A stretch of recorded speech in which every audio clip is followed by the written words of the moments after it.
Well, hello, good morning. It is not even 6 a.m. It's like 5:30, but because the sun is coming up so early, I'm going to get out there before it gets too hot. So, today is going to be the hottest day that we've had of the year, and this whole week we're going to actually finally see the 90s, I think. So, I'm trying to get out there before the sun is fully up and water everything and water all the animals and feed everybody and just kind of get them started right. And then I'll go back out midday around lunchtime on my break and, feed and water everybody again. So I'm just getting some socks on and then we're going to head outside and go see the animals. I did want to show you guys really quick. We officially have 4 turkey babies. Very excited. These guys were born yesterday. They're in their fancy temporary little brooder here, which is just a produce box. But that is because I'll show you in a second. We have chickies out in the garage in the regular brooder. So let me go show you those guys. And so these guys out here, these chickens are about a month old. They also are from the incubator inside. These are, ones that we hatched from our flock. You can see that they are in the quote unquote fancy brooder, which is plywood and a trash bag. But there's 10 of these guys in here and they're about to get moved outside. It is warm enough and they are fully feathered. So these guys are going to go outside and then we'll get this cleaned up and get the turkeys moved into here once it's all refreshed. Okay. Look at Ozzy. Ozzy, what do you do? So I'm out in the garage. I have our slot bowl for the pigs. These are the barrels that we keep our feed in. All of the blue barrels are going to be bird barrels, and then the white barrel is for the pigs. I'm just going to top off the slop with some feed for the pigs. And we actually don't need any chick feed today. The only feed I need to take out is pig, I think. Actually, no, I need to take a little bit of chicken feed out for JD, our one rooster. He is in purgatory right now because he was a little too aggressive. So he's in his own coop right now. So just need to take him some food. So I'm going to get that together and then we'll head outside. So for us, pretty much anything that would normally go into the trash after dinner or breakfast or any meal goes into slop. So we have eggshells in here, there's pasta in here, there's some bread, I see a muffin, there's a little bit of onions, but realistically anything goes in here for the pigs. And then I'll just take a little bit of grain and top this off, and then this is just their breakfast for the day. I actually am realizing now that I'm doing this is I have 2 buckets of their like grain mixture, whatever the hell you would call this, like their food mixture. There's actually 2 buckets of it outside by each of them, so I don't need to fill this up with any sort of grain. So they'll get a little extra, I guess, and then when I go back out at lunchtime I'll just feed them out of the buckets. And then I'm gonna get like a food barrel really fast to take some feed out as well for JD. He's the rooster. I'm going to get him some as well. So for us personally, we use the 5-gallon food grade buckets that you can get from like Walmart, Home Depot, whatever. We use these for the animal feed. It just is a bit easier. We keep universal ones. We have certain ones that we have for like garden supplies that we'll put things like our perlite, vermiculite, compost, or excuse me, not compost, but like earthworm castings, that sort of stuff we'll have in certain buckets. And then the rest are all just going to be food buckets. And then I'm not going to lie, I haven't collected eggs in a couple of days. It has just started to get real muggy from all the rain we've had over the last couple of days. And now the heat is here and it is just not very desirable outside. And I actually threw my back out a few days ago. It's way better now, but it was just kind of those things. If I don't have to be out there any longer than I need to, I don't. So today I'm going to collect some eggs because it's probably really bad. We have JD's feed. I've got the pig's breakfast. I've got our little egg basket here that's probably going to get full. So let's go ahead and put some shoes on and then head outside and feed everybody. Okay. Wow, it feels nice out. Like I said earlier, it is before 6 a.m., so it is very early. I'm going to try not to make a bunch of noise, but the animals will anyways. So it's whatever. I'm going to turn the water on. So where we are on our street, we have basically just two neighbors. We have one on one side directly next door, and then we have one across the street. And then we also have, other people on our actual block, but nobody super close. And so our neighbor across the street, she can never hear our chaos over here, so she's okay. It's really just the neighbors next door. And they have a young kid, and they have dogs, and there's usually noise over there pretty early. So I don't really feel too bad, but also it's hot, and we live in the country, and we have farm animals, so I like to get out here early and get them fed and watered so they can have the best conditions possible. I don't really care about my neighbor. Let's call it a spade a spade. So we're heading over to Gale now. Oh, it is raining. Bizarre. Interesting. Okay, well, we're heading over to Gale real quick. Let's get her fed and watered. Hi, good morning, baby girl. Good morning, Gaily girl.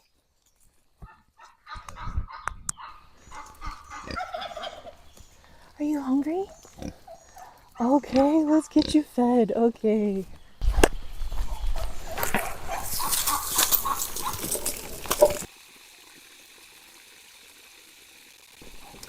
So we're on 12 acres, and we have the animals on like the first, I would say probably like 4 acres of the property, like closest to us.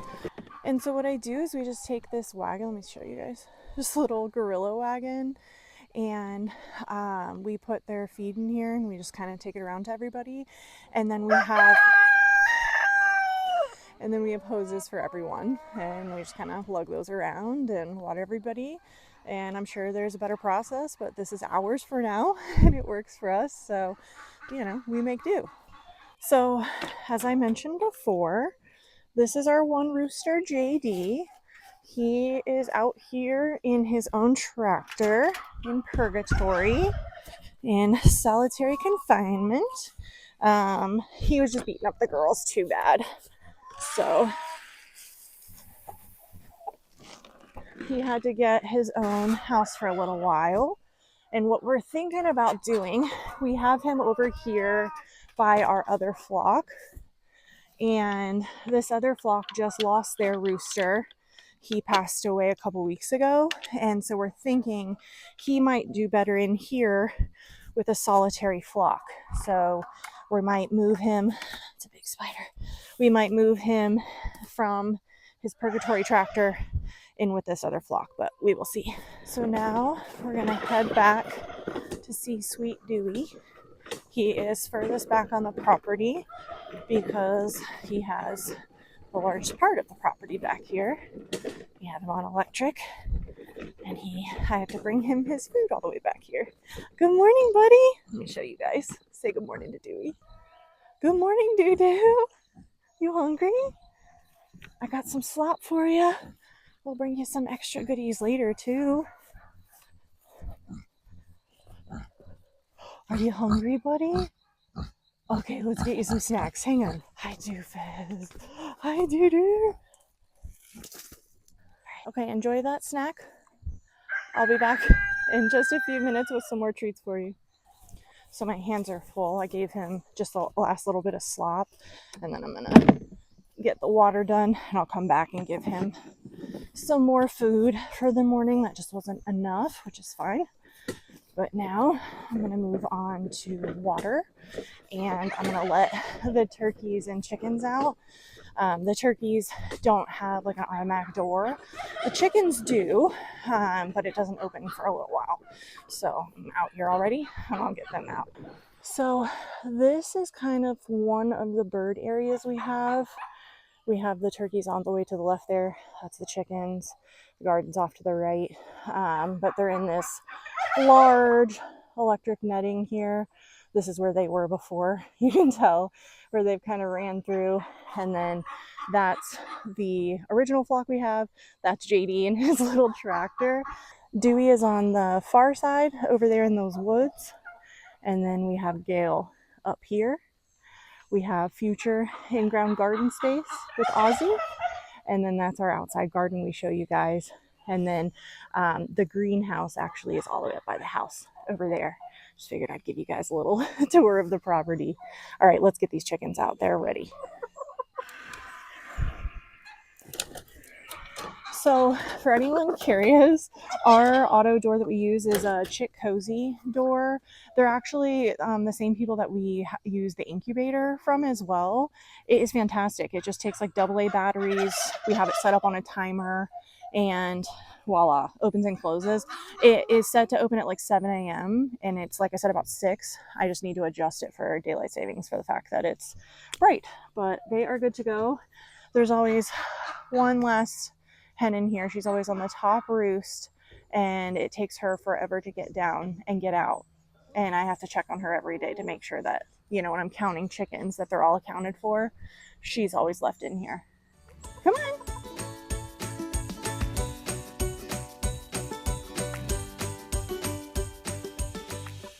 There she goes. Here she comes, making her grand final entrance. All right, let's feed and water these guys. Good morning.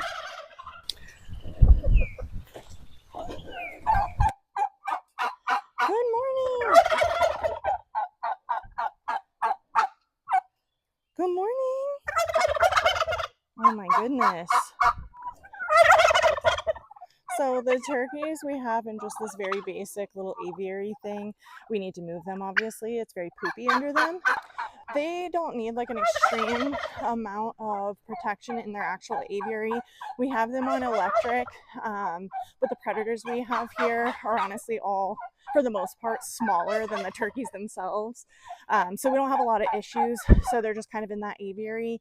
And then what we do is we keep it open during the day. And that way, if it's raining or if there are any aerial predators and the turkeys notify the chickens, they actually all run in there. So it's great to help them during the day from elements and predators. Okay, if I don't feed them, they're gonna revolt. So let me feed everybody.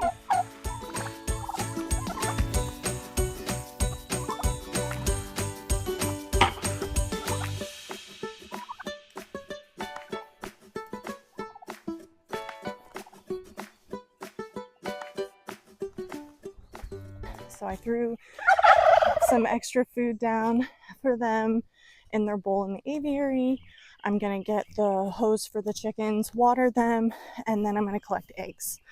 And we will see how many we have to keep and how many are getting fed back to Gail. So let's see.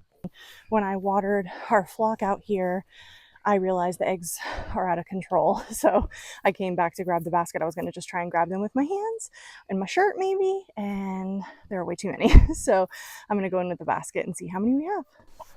Okay, quite a few. There are a handful of very dirty ones, like very, very dirty ones. So I'm going to go give those to Gail because she loves them, and why not? Let's go give Gail some butt gems.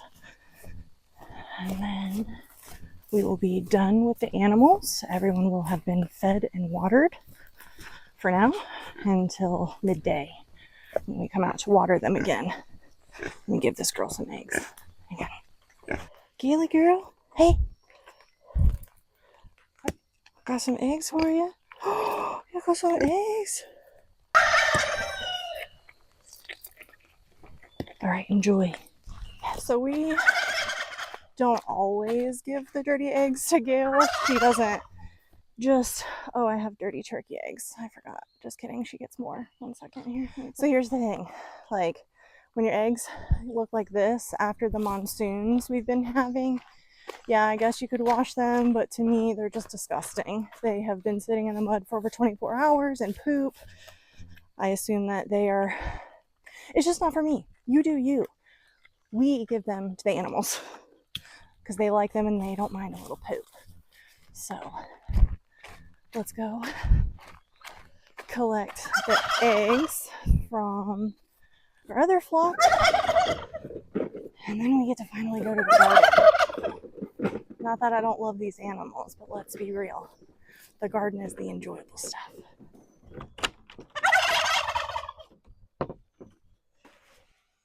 Okay, so I got 5 clean ones from inside the coop. Let's see. So this is a hen gear nesting box. We've had it for a couple of years, and I will say that we're not big on nesting boxes because realistically the chickens are going to lay eggs wherever they want to, but it is nice having a nesting box for the ones that do use it because it's guaranteed clean eggs. So yeah, so I have like 11 eggs that I collected that are clean from inside this coop, inside the other coop. And then in here, I have 1, 2, 3, 4, 5, 6, 7, 8, 9 definitely clean eggs. So, I mean, it can pay off for sure. These guys all got a little wet from condensation, so the bloom is probably a little washed off. So I might still put them in the fridge, but at least nice to have this many clean eggs come out of here. Okay, I'll show you guys real quick. So you can kind of see all those eggs. I honestly think my biggest beef with nesting boxes is all they are is a future home for mice. Every time we move these nesting boxes, there's mice under them. Doesn't matter if it's outside, in the coop, in this coop, different part of the property. So I just don't love that. These are all the eggs that we got. Pretty good. Not too bad, especially for just the two of us. We will give eggs to our neighbor across the street sometimes when we have extras, and then Andrew will take them to work to give to his coworkers, and I work from home. So that's pretty much it. There's no eggs for anybody else, just for us. So.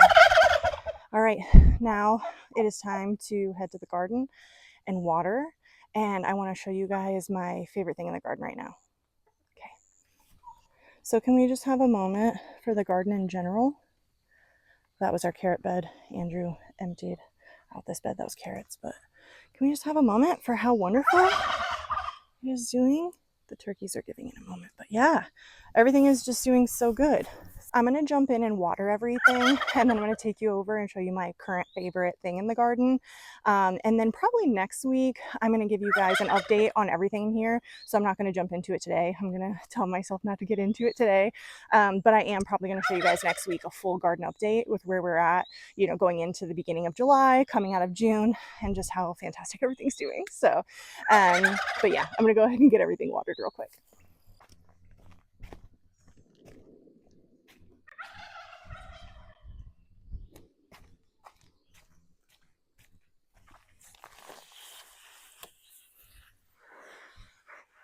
So everything has been watered out here, and I just wanted to show you guys my current favorite thing that we've done this year. It actually started last year. So let me show you. So this is our little orchard. We have our peach tree here. This is a cherry tree. There's a little fig down there, an apple tree, and then another cherry tree. And all of our trees are named after horror movie like slasher killers. We have that's Ghostface. We have Freddy the Fig, for example, Freddy Krueger. And then our cherry tree over here is actually Michael Myers. And so last year we actually decided to put pumpkins around the base of all the trees, and we let them compost. And I just wanted to show you guys this little pumpkin patch that we have started here from letting this compost just overwinter. And so it is the end of June, and we have literally a no effort pumpkin patch starting, and we have one on the base of the peach tree as well as that fig tree and our apple tree over here. So we plan to have pumpkins everywhere in the orchard, and honestly I'm really excited. I will show you guys the progress of this, but highly recommend letting pumpkins just compost somewhere in your yard so you can have a pumpkin patch next fall. Well, it is almost 7 o'clock. We have been out here for about an hour, and Ozzy is soaking wet, and I am pretty gross. I have about an hour until work starts, so I'm going to go get ready for that. But I just wanted to thank you guys for hanging out with me today. It makes chores better being able to share this with you. And like I said, I will be sharing in the coming weeks a full garden update with how everything is doing as we're kind of, you know, really in the hustle bustle of the mid-season. And then I also want to talk with you guys about grow bags and and growing sweet potatoes for the first time. So looking forward to that. And as usual, I just want updates from you guys. How are your gardens? What's going on with you? Are you doing a big garden this year, or are you just trying to keep things small and focusing on, maintaining what you've got? Make sure to drop in the comments and let me know how you guys are doing. I'd love to hear from you. If you haven't already, make sure you subscribe so you don't miss out on any future content from Andrew, Ozzy, and I. And until next time, you guys, don't forget our motto here at Little V Farm: anything grows if you try. You ready? Okay.